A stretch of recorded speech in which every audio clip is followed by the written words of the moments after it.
नमस्कार दोस्तों, आप देख रहे हैं बेस्ट अनमोल स्टोरी, जहां हम लाते हैं अनसुनी, अनकही मगर सबसे सुंदर और गहराई से छू जाने वाली कहानियां। गंगा के किनारे बसा एक छोटा सा कस्बा, जहां शांति और आध्यात्मिकता का संगम है। मगर इस शांति के पीछे छिपा है एक रहस्य, एक खामोश लड़के की कहानी जिसे लोग मौन बाबा कहते हैं। कौन है ये मौन बाबा? क्यों वो हर भूखे को खाना देता है मगर खुद भूखा रहता है? क्या है उसकी आंखों में छिपी उदासी का राज? आइए इस भावनाओं, सस्पेंस और मानवीय संवेदनाओं से भरी कहानी को एक साथ खोलें। तो तैयार हो जाइए और इस रहस्यमयी सफर में हमारे साथ चलिए शुरू करते हैं। शिवनगर गंगा के किनारे बसा एक छोटा सा कस्बा अपनी शांति और आध्यात्मिकता के लिए जाना जाता था। गंगा की लहरें, मंदिरों की घंटियां और सुबह की पहली किरण में नहाया हुआ कस्बा, ये सब शिवनगर को एक ऐसी जगह बनाता था जहां समय जैसे ठहर सा जाता था। मगर इस शांति के पीछे एक रहस्य छिपा था, एक ऐसी कहानी जो हर गली, हर घाट और हर दिल में बस चुकी थी। ये कहानी थी एक खामोश लड़के की जिसे लोग मौन बाबा कहते थे। वो लड़का जिसका नाम कोई नहीं जानता था, हर भूखे को खाना देता था। गंगा घाट की सीढ़ियों पर, मंदिर के बाहर या कस्बे की तंग गलियों में वो चुपचाप भोजन के थैले लेकर घूमता। भूखे बच्चों, बूढ़ों और बेसहारा लोगों को वो बिना एक शब्द कहे खाना दे देता। उसकी आंखों में एक गहरी उदासी थी, मगर उसमें करुणा भी थी, जैसे वो हर भूखे के दर्द को अपने भीतर महसूस करता हो। मगर एक सवाल हर किसी के मन में उठता था, वो खुद क्यों नहीं खाता था? लोग उसे खाने की थाली देते, मगर वो सिर्फ सिर हिलाकर मना कर देता और चुपचाप चला जाता था। आखिर वो कौन था? क्यों वो भूखों को खाना देता था मगर खुद भूखा रहता था? क्या कोई पुराना दुख था, कोई कसम या कोई ऐसा रहस्य जो उसे जीने नहीं देता था? ये कहानी उसी रहस्य को खोलती है, एक ऐसी कहानी जो भावनाओं, सस्पेंस और मानवीय संवेदनाओं से भरी है। शिवनगर का गंगा घाट आस्था और जीवन का संगम था।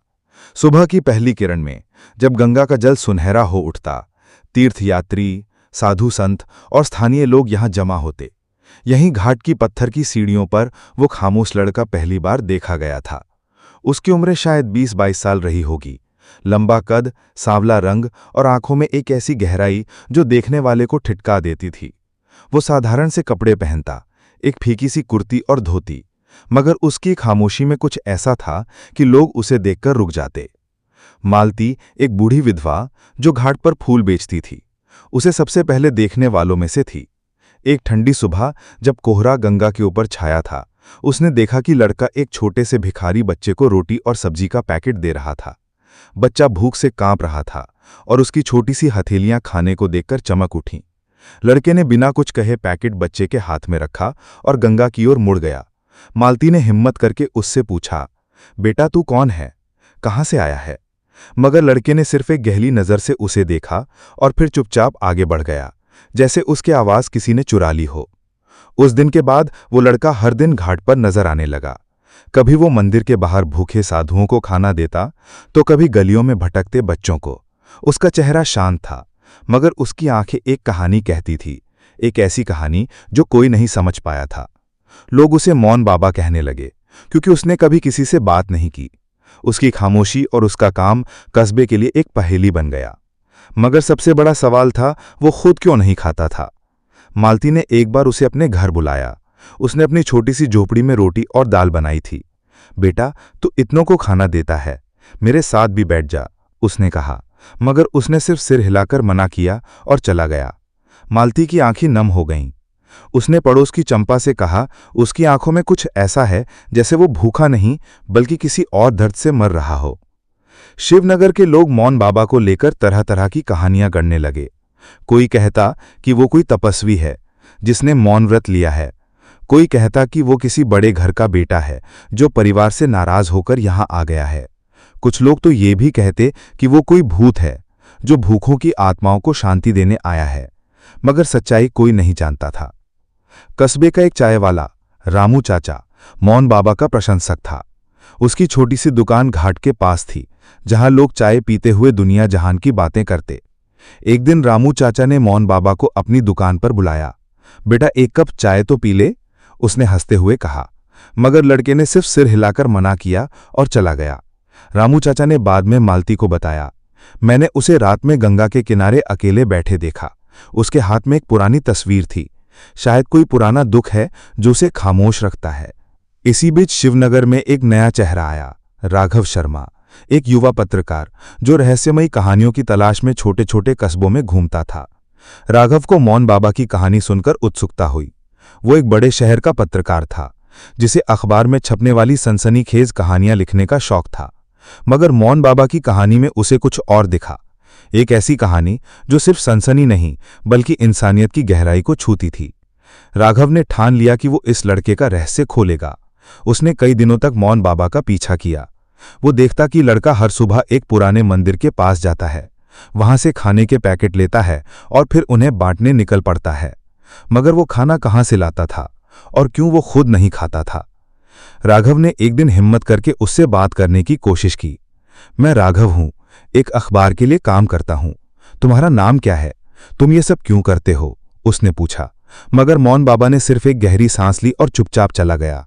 उसकी आंखों की उदासी ने राघव को झकझोर दिया। उसने तय किया कि वो इस कहानी को और गहराई से खोजेगा। राघव ने अपनी खोज शुरू की। उसने सबसे पहले उस मंदिर की तलाश की जहां से मौन बाबा खाना लाता था। मंदिर कस्बे के बाहरी इलाके में था, पुराना और जीर्ण शीर्ण। इस मंदिर में कभी भीड़ नहीं होती थी, सिवाय कुछ साधुओं और भक्तों के जो यहां ध्यान करने आते थे। मंदिर के पुजारी, गुरुजी, एक बुजुर्ग साधु थे जिनकी आंखों में जीवन का अनुभव और शांति झलकती थी। राघव ने गुरुजी से बात की। गुरुजी, मैं उस लड़के के बारे में जानना चाहता हूं जिसे लोग मौन बाबा कहते हैं। गुरुजी ने एक लंबी सांस ली और बोले, वो लड़का मेरा शिष्य नहीं है, मगर वो हर दिन यहां आता है। मैं उसे खाना देता हूं जो वो बांट देता है, मगर उसका अतीत, वो एक बंद किताब है। राघव को गुरुजी की बातों में कुछ छिपा हुआ लगा। उसने पूछा, क्या आप कुछ और बता सकते हैं? वो खाना कहां से लाता है? गुरुजी ने मुस्कुराते हुए कहा, खाना मैं देता हूं, मगर वो कहां से आता है ये तुम्हें खुद खोजना होगा। वो लड़का सिर्फ खाना नहीं बांटता, वो अपने दर्द को बांटता है। राघव ने मंदिर के आसपास छानबीन की। मंदिर के पीछे एक छोटा सा कमरा था जहां मौन बाबा रात बिताता था। राघव ने चुपके से वहां जाकर देखा। कमरा सादा था, एक पतली सी चटाई, एक पुराना ट्रंक और कुछ टूटे फूटे बर्तन। ट्रंक में उसे कुछ पुराने कपड़े, एक डायरी और एक तस्वीर मिली। तस्वीर में एक छोटा लड़का अपनी मां के साथ हंस रहा था। मां की आंखों में अपार प्रेम था और लड़के की मुस्कान में एक मासूमियत। राघव को लगा कि यह मौन बाबा का बचपन हो सकता है। डायरी के पन्ने उलझी हुई लिखावट से भरे हुए थे। कुछ शब्द पढ़े जा सकते थे, मां, क्षमा, भूख, अपराध। एक पन्ने पर लिखा था, मैंने उसे भूखा छोड़ दिया, अब मैं भूखा रहूंगा। राघव का दिल धक से रह गया। क्या मौन बाबा का कोई अपराध बोध था? क्या उसने किसी को भूखा छोड़ दिया था और अब वो उसी का प्रायश्चित कर रहा था? राघव ने डायरी को और ध्यान से पढ़ने की कोशिश की। उसमें कुछ और संकेत थे, आश्रम, दुर्घटना, मैं जिम्मेदार हूं। राघव को लगा कि मौन बाबा का अतीत किसी भयानक घटना से जुड़ा हुआ है। उसने गुरुजी से इस बारे में पूछा। गुरुजी ने एक गहरी सांस ली और बोले, उसका नाम अर्जुन है। वो एक अच्छा इंसान है, मगर उसका अतीत उसे सताता है। मैंने उससे कई बार पूछा, मगर वो कुछ नहीं बताता। शायद तुम्हें उसकी सच्चाई खुद खोजनी होगी। राघव ने कस्बे के बाहर एक पुराने आश्रम की खोज की जिसका जिक्र डायरी में था। आश्रम शिवनगर से कुछ मील दूर एक जंगल में था। वहां पहुंचकर राघव को पता चला कि यह आश्रम कभी एक साध्वी मां सरस्वती का था। मां सरस्वती गरीबों और भूखों की सेवा के लिए जानी जाती थी। वो हर दिन सैकड़ों लोगों को खाना खिलाती थी, मगर 5 साल पहले एक भयानक दुर्घटना में उनकी मृत्यु हो गई थी। आश्रम के एक पुराने सेवक मोहन ने राघव को बताया, मां सरस्वती का एक बेटा था, अर्जुन। वो बहुत होनहार था, मगर जिद्दी भी।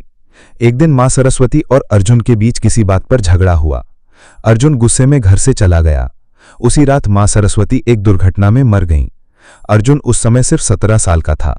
लोग कहते हैं कि उसने अपनी मां को बचाने की कोशिश की थी, मगर वो नाकाम रहा।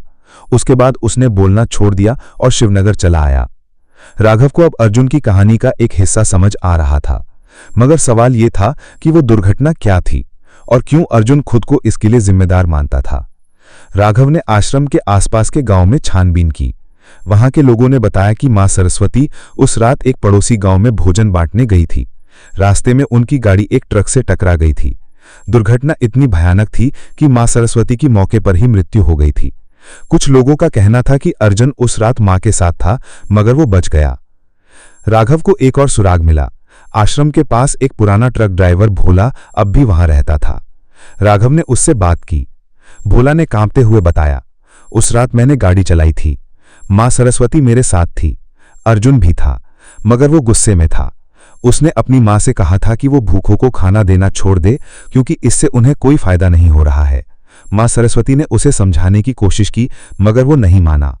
दुर्घटना के समय अर्जुन गाड़ी में नहीं था, वो पहले ही उतर चुका था, मगर उसे लगता है कि अगर वो अपनी मां के साथ होता तो शायद वो उन्हें बचा लेता। राघव को अब सच्चाई का एक बड़ा हिस्सा समझ आ गया। अर्जुन का अपराध बोध उसे जीने नहीं देता था। वो अपनी मां की मृत्यु के लिए खुद को जिम्मेदार मानता था।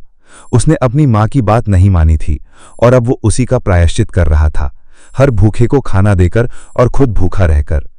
राघव ने एक रात अर्जुन का पीछा किया जब वो गंगा के किनारे अकेला बैठा था।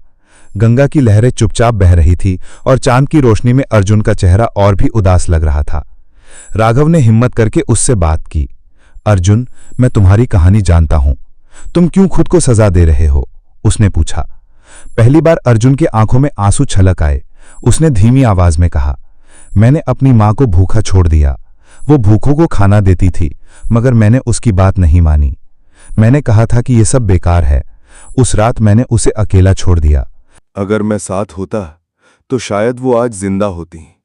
मैंने कसम खाई कि मैं किसी को भूखा नहीं मरने दूंगा, मगर मैं खुद नहीं खा सकता। ये मेरी सजा है। राघव ने उसका हाथ पकड़ा और कहा, तुम्हारी मां तुम्हें माफ कर देती।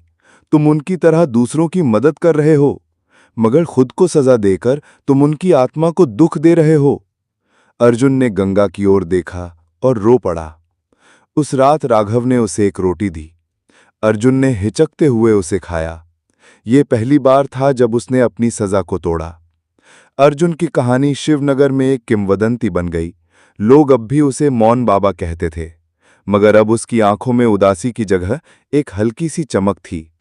वो अब भी भूखों को खाना देता था, मगर अब वो खुद भी खाता था। उसने अपनी मां की याद को एक नया अर्थ दिया, प्रेम और करुणा का अर्थ। राघव ने अर्जुन की कहानी अपने अखबार में छापी। ये कहानी दूर दूर तक फैली और लोग शिवनगर आने लगे, सिर्फ मौन बाबा को देखने के लिए।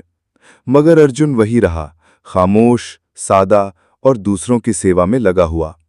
उसने अपनी मां का सपना पूरा किया और अपने दर्द को एक नई रोशनी दी।